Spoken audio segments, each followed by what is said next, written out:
merrily going along, 17th century, 16th, 15th, 14th, 13th, everybody's having fun being diplomatic and trading, and there's reciprocity going on.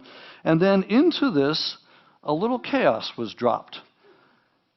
And one by one, each of the civilizations winked out. Actually, they did it pretty fast. The only one that was left standing was Egypt, and even they were so weakened that they were never the same again. The New Kingdom is the high point. So just after 1200 BC, we get what we call the collapse, or the calamity. And pretty much everything gets destroyed. Everything that had been good, everything that had been ticking along merrily, suddenly goes out as if somebody had just snapped their fingers. Now the question is, what caused it? And that's been one of history's great mysteries. One thing we can say is that the magnitude of the collapse when it did take place was enormous. I don't think anything comes close to it until the Roman Empire collapsed, and that was 1,500 years later. But as I say, the question of what caused it, we are rather unique here in the late Bronze Age in that that is one of the few times when you actually had interconnected civilizations, much as we have today. So I actually think the parallels between us today and them back then are much stronger than you might suppose, even though they were 3,200 years ago. So anything that we can learn about their collapse, I think, is not just idly studying ancient history, but may contain some lessons for us today. Here's the first one right here in the crosswalk. And here's the second one. Ever see one of these? It is one of many mysterious tiles placed all across Philadelphia. They are as difficult to remove from the pavement as they are to understand. Toynbee idea, movie 2001, Resurrection. They may be part of one of the city's most overlooked mysteries. The tiles can be found in Center City. This one is at 13th and Chestnut Streets. South Philadelphia. This is at Broad and Oregon. Action News also found one along the Vine Street Expressway, and this one was along the Schuylkill Expressway. As many as 60 of them have appeared in Philadelphia, embedded in pavement since the early 1980s. They are known as Toynbee tiles and have also emerged in several other major U.S. cities like New York, Pittsburgh, and St. Louis. Plus, they have been spotted in South America, Argentina, Chile, and Brazil. This one was photographed in Buenos Aires and is in Spanish. So who is placing these tiles all over Philadelphia and all over the world for that matter? And what do they mean? Until then, the Toynbee tiles will remain a great urban mystery. Perhaps others will stop stepping over them and begin wondering what secrets they may or may not behold.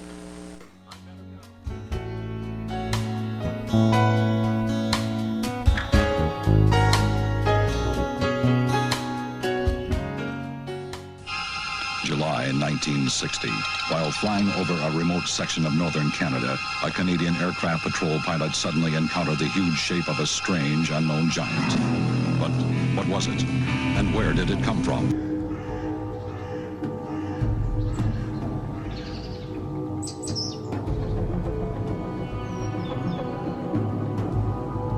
Stories have been told throughout recorded history of hairy man-like creatures throughout the world. I actually saw a figure rise up from behind a 4-foot tall brush. I can't say exactly what it was, but it did appear to have the shape of a human, although a very large human. Massive shoulders, a conical bullet-type head to it, and it was just all dark. I couldn't see any features, I couldn't see its face.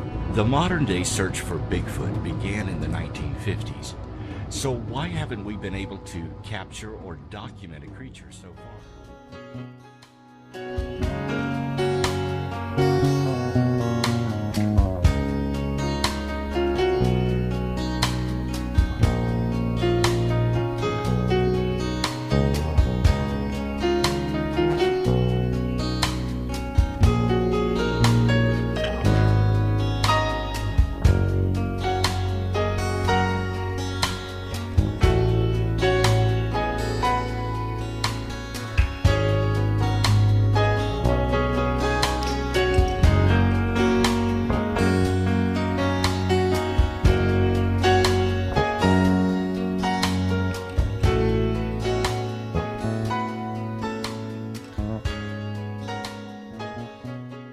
Jacob Waltz took to the grave one of the most infamous secrets of the 19th century, the location of the Lost Dutchman's mine. It hid the mine and said you'd never find it unless I have to show you, be standing right next to it. Never know it's there. Former Attorney General Robert Corbin has dedicated much of his adult life searching for the alleged Dutchman's gold. He is one of thousands of Dutch hunters who trek through the Superstition Wilderness annually in pursuit of both adventure and wealth. The only remaining evidence of the mine's alleged existence are 6 pieces of jewelry made from the 50 pounds of gold ore found underneath Jacob Waltz's bed the night he died. If you had a gold mine that was producing just 2 ounces per ton, every 4 heaping wheelbarrow loads of ore, you would have about $2,000 today. This gold assayed out at 5,000 ounces per ton. And now you can begin to understand why so many people are looking for the Lost Dutchman mine. But in recent years, Dutch hunters have not played by the same rules as the original prospectors. Diana Bishop is a park ranger at the Lost Dutchman State Park, an area instituted to preserve the wildlife of the Superstition Mountains. Since 1984, no new mining or prospecting is allowed in the wilderness, so it's strictly closed to mining and prospecting. That hasn't stopped Dutch hunters like Corbin from continuing his search, although today, if he was to find the alleged gold, he would have to obtain a treasure trove permit before prospecting the area. For now, Corbin wears the gold ring, one that he claims came from the same ore as the Lost Dutchman's, as a reminder of his ongoing search. And in a way, I don't want to find it. I don't want it found because it's part of the allure of Arizona, of the Old West, that once you've proven that you find it, then it's gone. There's nothing more to look for. Jacob Waltz isn't the only one who met his end in pursuit of the mine. In the past 130 years, over 100 people have lost their lives in the Superstition Mountains. All this adds to the legend and the lore of the Lost Dutchman's mine. For ACTV Monthly.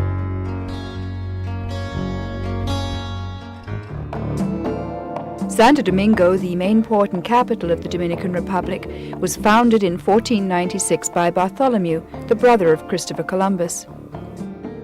Christopher Columbus was the world's greatest explorer. With only the stars and a compass to guide him on his legendary voyages, he charted the Americas, Bahamas, Jamaica, and Cuba. But ironically, the great Columbus died in obscurity in 1506 in Valladolid, Spain. When Christopher's son Diego died, his widow Maria de Toledo, niece of Queen Isabella, decided to take the rests, the skeletal remains of both her husband and father-in-law, back for burial to the Dominican Republic, the country that had meant so much to the Columbus family. Years passed. The fame of Columbus's exploits grew, and Spain began to appreciate the memory of their great explorer, who was still buried in the Dominican Republic. And so, when Spain left the island to the French after the Basilea Treaty, they took the rests from Santo Domingo Cathedral to Havana, Cuba. Eventually, the remains were taken from Cuba to Spain. The bones of Christopher Columbus were finally laid to rest in the great cathedral of the southern Spanish city of Seville. Or were they? The rests, or skeletal remains, were definitely recognized to be those of Christopher Columbus, a tall man, who lies in Seville. The History Academy of Spain is the one who maintained the idea that the rests that are at the Cathedral of Seville are the one of Christopher Columbus. But they know, as we know, that the ones which remains in Seville are the ones of Diego Columbus. In 2006, on the 500th anniversary of his death, Spanish forensic researchers revealed DNA evidence confirming the bones in Spain were those of Christopher Columbus. For religious reasons, the Dominican Republic had refused to do a similar test on the remains contained in the Great Lighthouse Tomb in Santo Domingo.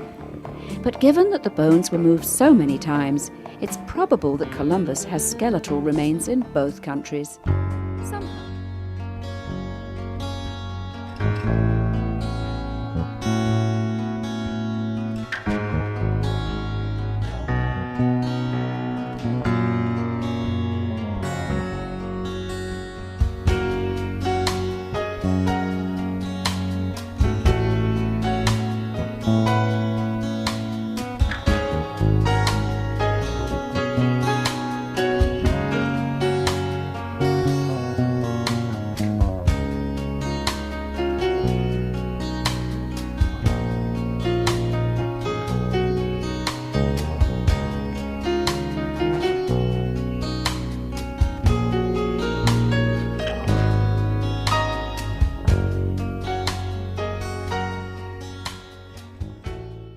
Could the Holy Grail, along with the Ark of the Covenant, relics of Jesus' time, lie buried at the bottom of the Oak Island money pit? In the late 1700s, early settlers of New Scotland, now known as Nova Scotia, discovered what appeared to be the site of a pirate's deeply buried treasure. No one has ever been able to reach the bottom, and the unknown treasures remain waiting to be discovered despite ongoing diligent attempts, even today. Professional excavators and treasure hunters managed to reopen the original stone-cut shaft to an incredible depth of over 80 feet deep, when they discovered a huge stone block with strange symbols carved into its surface that appeared to be a secret code. A Halifax schoolmaster broke the code and translated the message into English. Quote, 40 feet below, 2 million pounds lie buried, unquote. But as soon as they dug any deeper, the pit flooded with water and collapsed in on itself, as if booby-trapped. These were clearly no common pirates. Over the years, other excavated pits and strange Masonic symbols and imagery on the island have revealed themselves, seemingly hidden in plain sight. Eventually, an expert codebreaker would realize that the clue stone was actually inscribed with an extremely clever dual code. Using a centuries-old decoder ring, the clue's stone could actually be translated into Spanish as well, with a very different message. Quote, at 80, pour corn in the long inlet drain. Signed, F. Unquote. It's theorized that corn dumped into a nearby pit would clog the inlet drain and render the flooding booby trap harmless. And that this may be the signature of Sir Francis Bacon, a founding father of the Freemasons, spiritual descendants of the Knights Templar, legendary for their riches and rumored to possess and have hidden the Holy Grail, along with the Ark of the Covenant.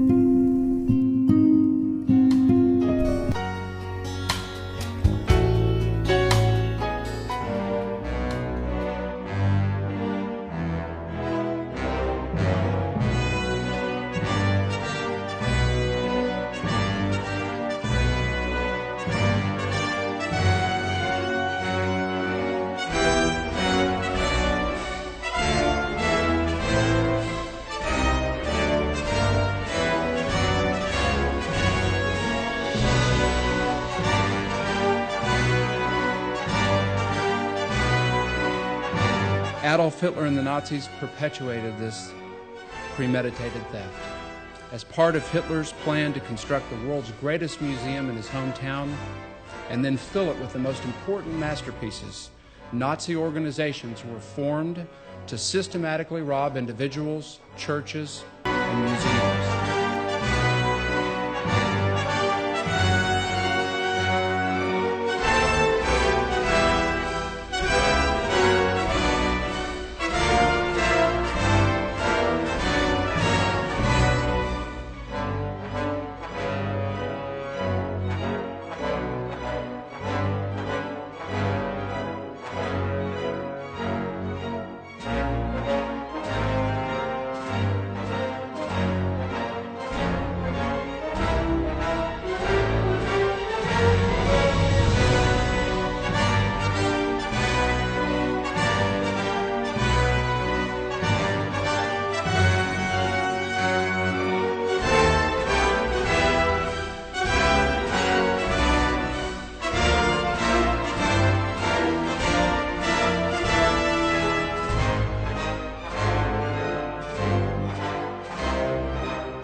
Exciting to know that original documents shedding light on this important aspect of World War II are still being located, especially so because of the hundreds of thousands of still missing cultural items stolen from victims of Hitler and the Nazis.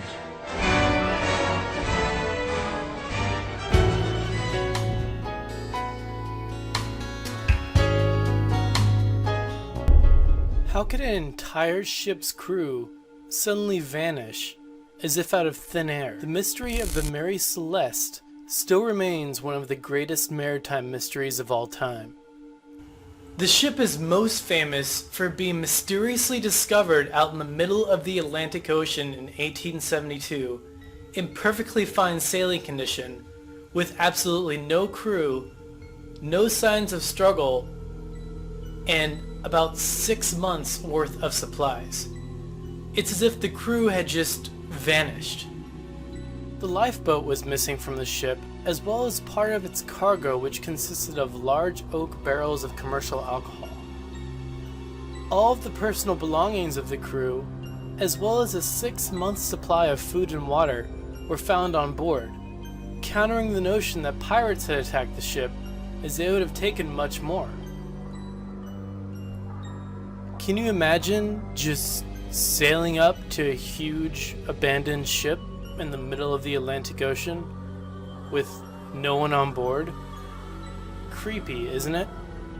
A true ghost ship. To this day, the theories as to what exactly happened to the crew members of the Mary Celeste range from pirates to violent disputes among the crew members, to excessive drunkenness of the crew members causing them to commit murder, to some sort of abduction by unknown entities, to an unforeseen explosion from the alcohol scaring the crew members onto a lifeboat, and then eventually losing their connection to the ship. Regardless, the ship was cursed by sailors after the event, and to this day, no one really knows what the truth to this famous maritime mystery was.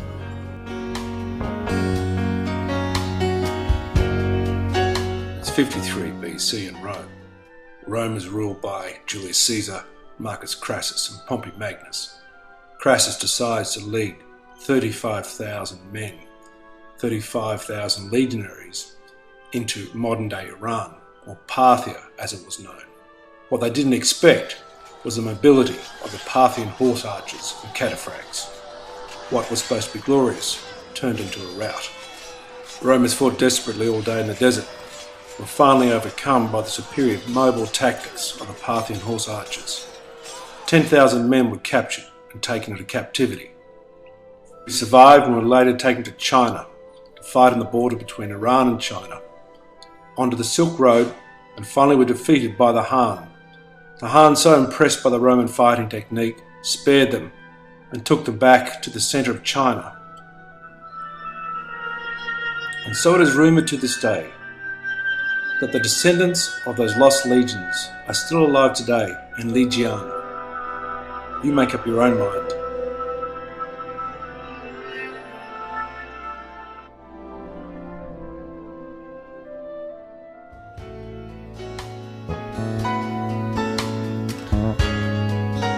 The Indus Valley, 4000 to 1800 BC. The early peoples of the Indian subcontinent lived on the banks of the Ganges and the Indus rivers. The first civilization sprang up in the Indus Valley, now in Pakistan.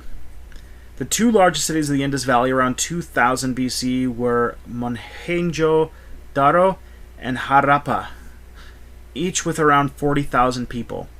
They were among the world's largest cities at the time. At the center of each lay an artificial mound, which served as a citadel. On this mound stood a large granary, which, to the population, served as a kind of central bank. These forgotten cities were only discovered in the 1920s. The end of a civilization. No one knows who the people of the Indus Valley were or where they came from. We do not understand their writing either. The area had similarities to Sumer, but also major differences.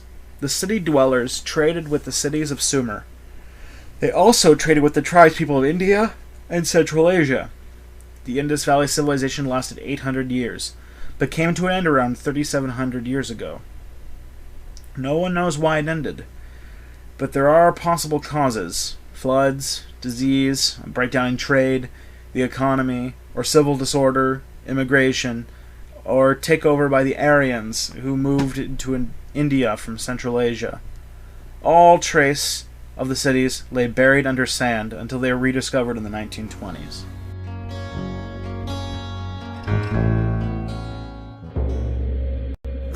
June 1908, 7:14 a.m. local time, Siberia. The region of Tunguska sees the biggest explosion in human history.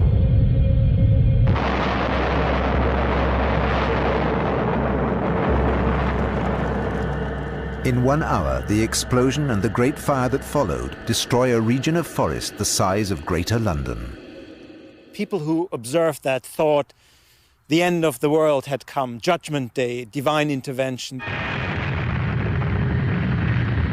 They say that the Tunguska explosion had the force of more than 1,000 Hiroshimas. Millions of pine trees, larches and birches are destroyed by the pressure wave and the fires. A shockwave circles the world, leaving its mark on seismographs everywhere. But no one can understand where it has come from. It is 20 years before Soviet scientists discover the true scale of the disaster and record it on film.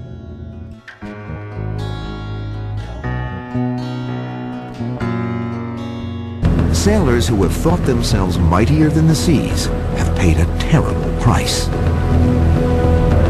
After Columbus discovers the New World, sailing vessels begin to crisscross the vast oceans in search of new lands and new riches.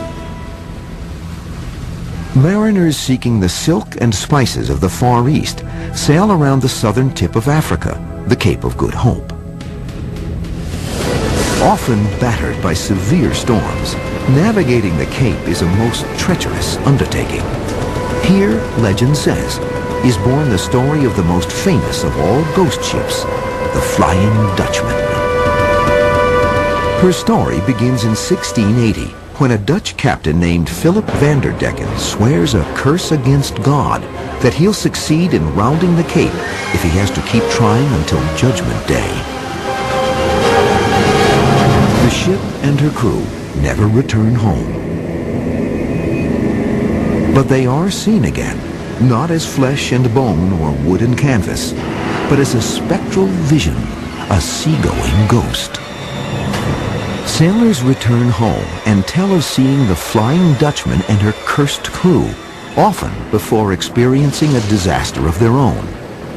They have passed down the tale that no soul aboard the Dutchman can rest unless another sailor takes its place.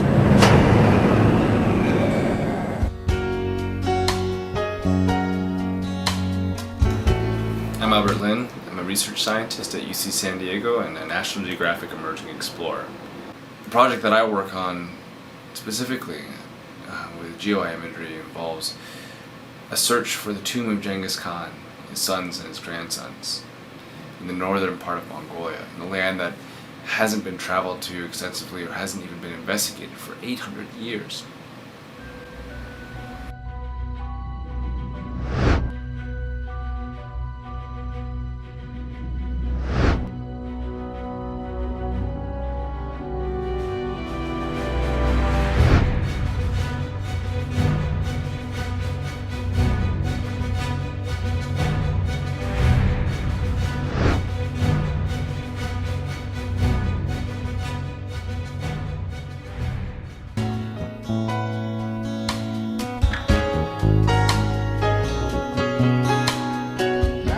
Was terrorized in the late 60s and early 70s by a man who called himself the Zodiac Killer.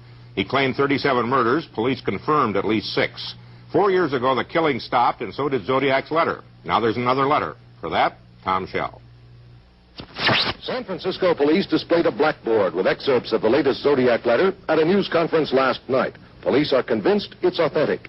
Deputy San Francisco Police Chief Clem D'Amica said it's the 16th letter received from the Zodiac Killer and the first since 1974.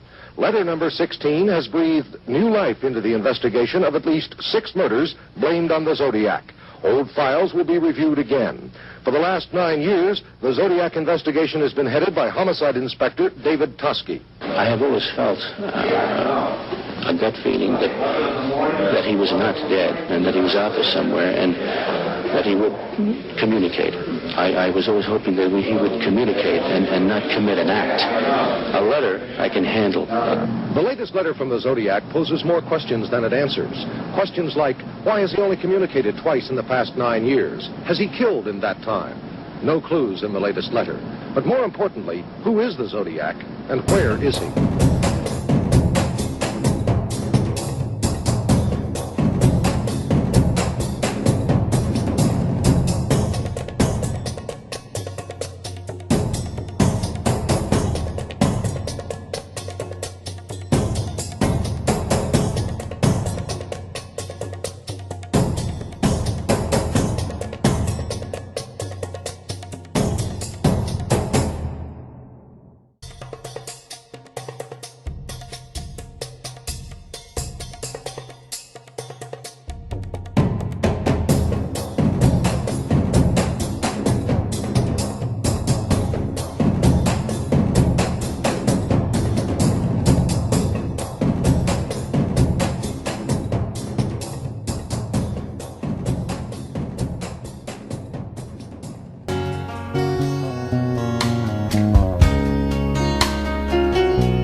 In the 1960s, a satellite was detected orbiting the Earth. That satellite is 13,000 years old.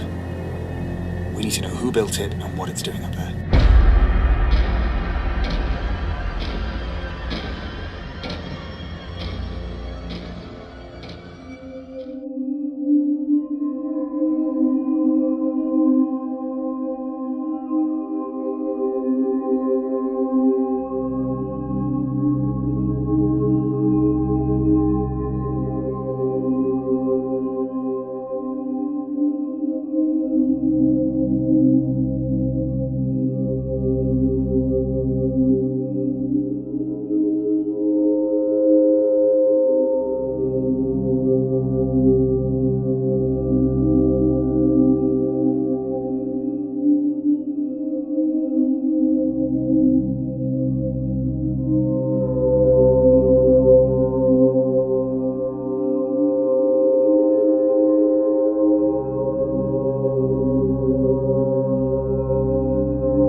Buzzer.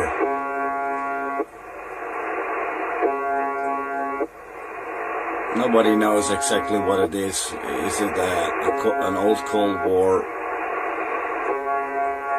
used by the Russian military or whatever it is? Sometimes a voice is coming up. You hear music playing afterwards and then back to a buzzer. But most of the time you hear this.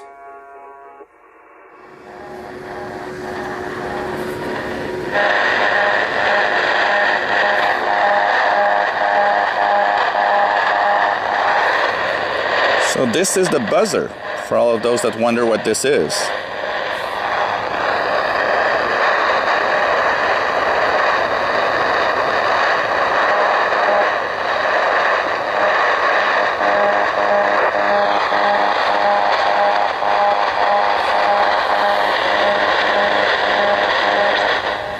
This is kind of a channel marker for Russian spy network. So what happens is there's this buzzing going on all the time. It's the same type of buzzing that you can hear on 4625 in Europe. And basically what it does, it could be hours at a time that it's just a buzzing. But you can also have messages. So sometimes the buzzing stops, and behold, you get messages in English, in Russian. And actually, if you put the buzzer in YouTube, you'll see a lot of videos of people that even caught messages going through this network. But this is the Russian buzzer on around 13681, 13682 kilohertz at 1950 UTC.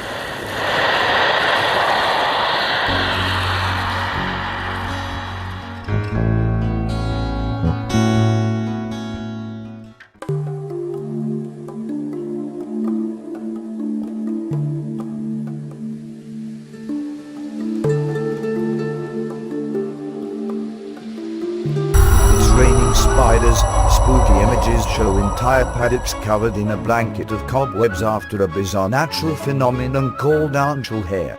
NSW man posted on Facebook that spiders were raining on his house. It is a migration tactic that spiders have used to move across the world. The spiders release a streamer of silk that carries them aloft in the breeze. The phenomenon usually takes place during particular weather conditions. Everybody knows the phrase, "It's raining cats and dogs." But how many times have you heard that it's raining spiders? A resident of the southern Tablelands in New South Wales took to Facebook to report that millions of baby spiders appeared to be falling onto his property from the sky. The phenomenon, dubbed angel hair, sees spiders climb to the top of vegetation and release a streamer of silk that catches on the breeze and carries them into the air. Eerie images of the aftermath show entire paddocks and fields wreathed in a thin blanket of the white silk, or spider rain.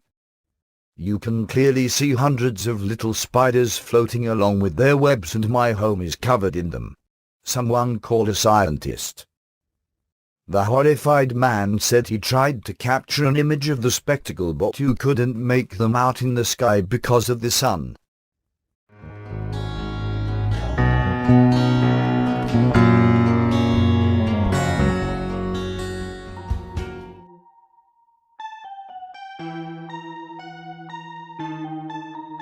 The USS Cyclops. Like many ships lost at sea, the Cyclops vanished while making a daring voyage through the Bermuda Triangle. In 1918, she was traveling from Rio de Janeiro to Baltimore, Maryland, when she stopped in Barbados due to being overloaded. She continued her journey to America, but never arrived in Baltimore. Years later, during World War II, her sister ships, Proteus and Nereus, also vanished in the Bermuda Triangle, and speculation has run amok ever since.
flickering right now.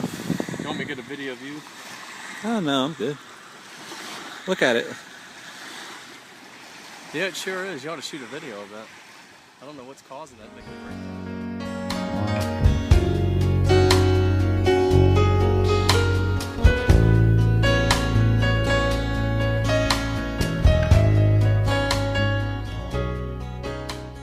Some residents and visitors in the small city of Taos, New Mexico, have for years been annoyed and puzzled by a mysterious and faint low-frequency hum in the desert air. Oddly, only about 2% of Taos residents report hearing the sound. Some believe it is caused by unusual acoustics. Others suspect mass hysteria or some secret, sinister purpose. Whether described as a whir, hum, or buzz, and whether psychological, natural, or supernatural, no one has yet been able to locate the sound's origin. In 1977, a British newspaper received nearly 800 letters from people complaining of loss of sleep, dizziness, shortness of breath, headaches, anxiety, irritability, deteriorating health, inability to read or study because of the incessant hum. Most famous in the U.S. is the Taos hum.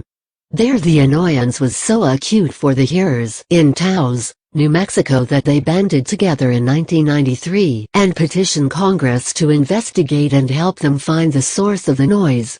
No conclusive causes were discovered. Most hearers say the noise begins abruptly, never abates, interferes with sleep, and is more noticeable inside a house or car than outside. Some describe it as sounding like a diesel engine idling in the distance. Since it has proven undetectable by microphones or VLF antennae, its source and nature is still a mystery.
I've never seen lights like that on helicopters. Let's see if we hear anything. Especially coming out of that storm like that.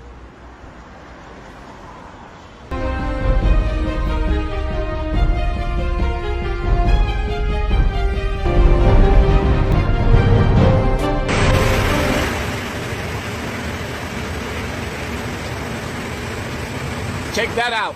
Oh, it's gonna hit the tip of the plane. Oh,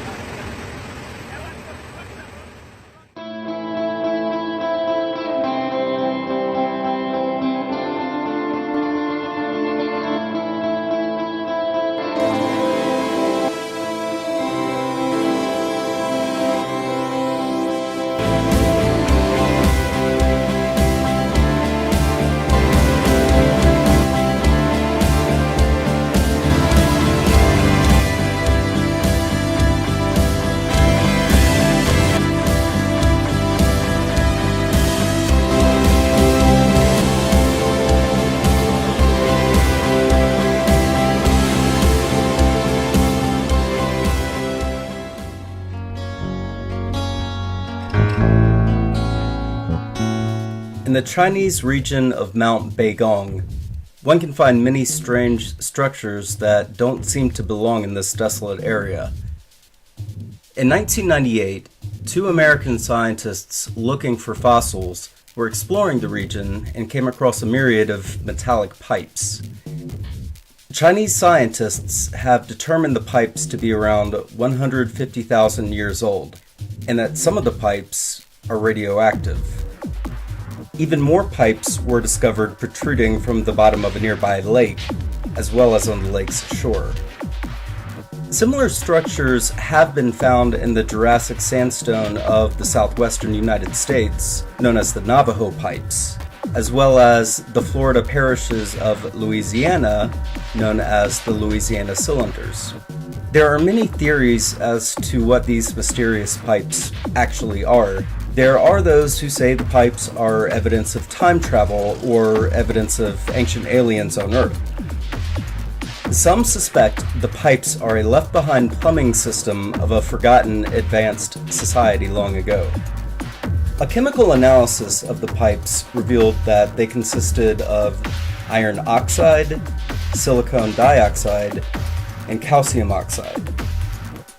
However, organic plant material was also found to be part of the makeup of the pipes.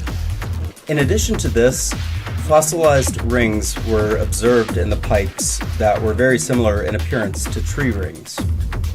Due to the organic material found and the rings that were seen, the current scientific consensus is that the pipes are, in fact, the fossilized remains of tree roots. Over the eons, metallic minerals seeped in as the plant material decayed and fossilized, and this is how the pipes were formed.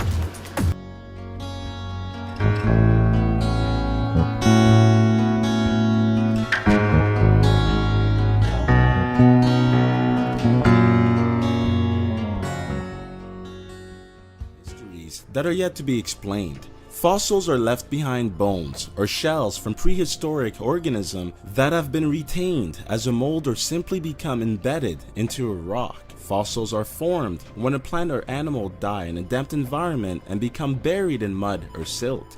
Over time, they harden into rocks. There are 5 mysterious and unexplained fossil discoveries. Number 5. Godzillus.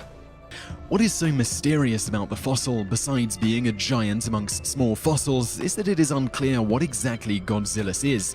Both Fine and researchers with the Geological Society of America are unsure if it is an animal, plant, or even a mineral.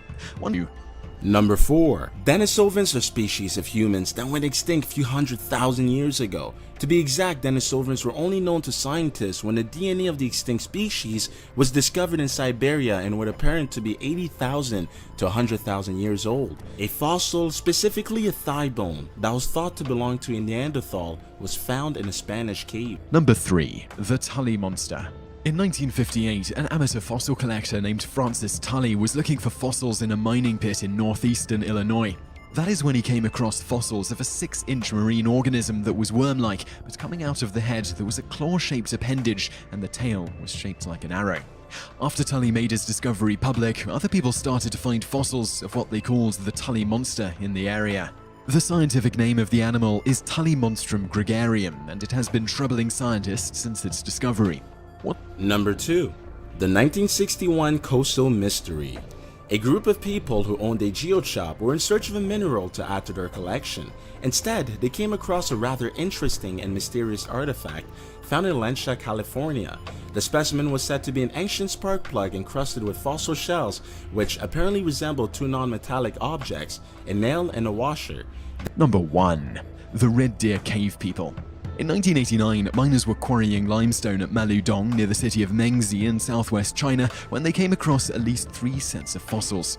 The fossils weren't studied until 2008, and that's when researchers discovered that the fossils could possibly be a species of human that has never been discovered before. The fossils are between 1,500 and 14,500 years old, making them the youngest species of non-modern humans ever found.